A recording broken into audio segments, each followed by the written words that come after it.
Samantala, nasa Israel po ngayon ang GMA Integrated News, ang unang Philippine media team na nakapasok doon.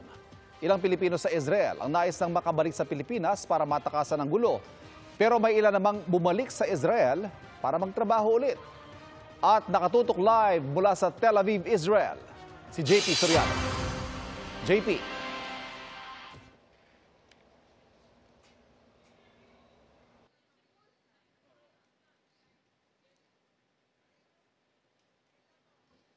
Ivan, mga kapuso, narito na po ang GMA Integrated News sa Tel Aviv.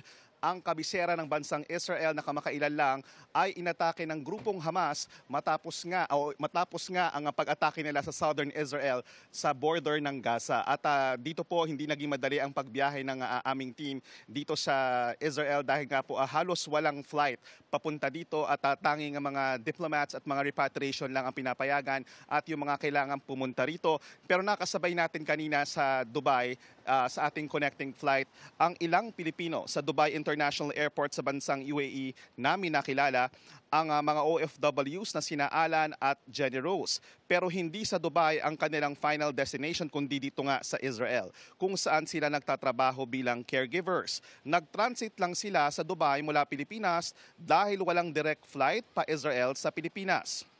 Saglit silang nagbakasyon sa Pilipinas nang mangyari ang pag-atake ng Hamas sa southern Israel sa border ng Gaza. Ilang beses na cancel ang kanilang flights pabalik ng Israel kung saan naghihintay ang kanilang employer at maging sa Pilipinas marami rin ang tinatanong kung matutuloy ba ang kanilang flight pa Tel Aviv. Pero hanggang sa Dubai Airport, ilang beses ding pinalipat ng counter ang mga OFWs pati na rin ang aming team at hiningan pa ng ibang dokumento bago makaalis. Ayon sa mga aviation staff ng ilang airlines sa Dubai, halos 90% ng mga regular na flights pa Tel Aviv ang nawala. Ngayon, iisang airline lang ang may flight pa Tel Aviv, ang kabisera ng Israel. Matapos ang ilang oras, natuloy din po ang flight ng mga kababayan nating magbabalik Israel kasama ang aming team at pagdating sa Ben Gurion International Airport kung saan po tayo naroon ngayon, dumaan din sa maraming screening ang aming team bago nakalabas ng airport. Kapansin-pansin na halos walang mga pasahero pero maraming Israelis na nakabase na sa ibang bansa ang nagsisibalikan sa Israel para makasama ang kanilang pamilya at kababayan sa panahon ng giyera.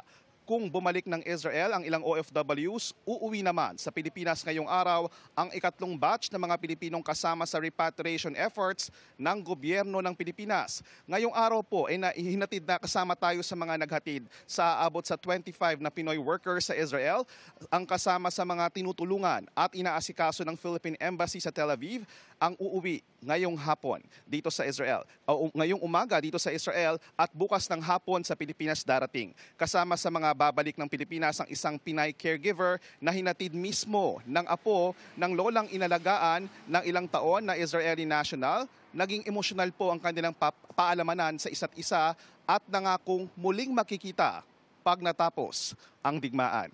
At yan nga po muna ang latest dito sa Tel Aviv, Israel. Patuloy po tayo magre-report dito. Kasama rin po ang ating kasamahan si Rafi Tima na nagre-report naman sa border sa Egypt. At ang GMA Integrated News nga po ang isa o unang Philippine media na nakapag-cover at nagko-cover ngayon dito sa Tel Aviv. Yan muna ang latest. Balik po na sa iyo, Ivan. Maraming salamat, JP Soriano. Live po yan mula sa Israel.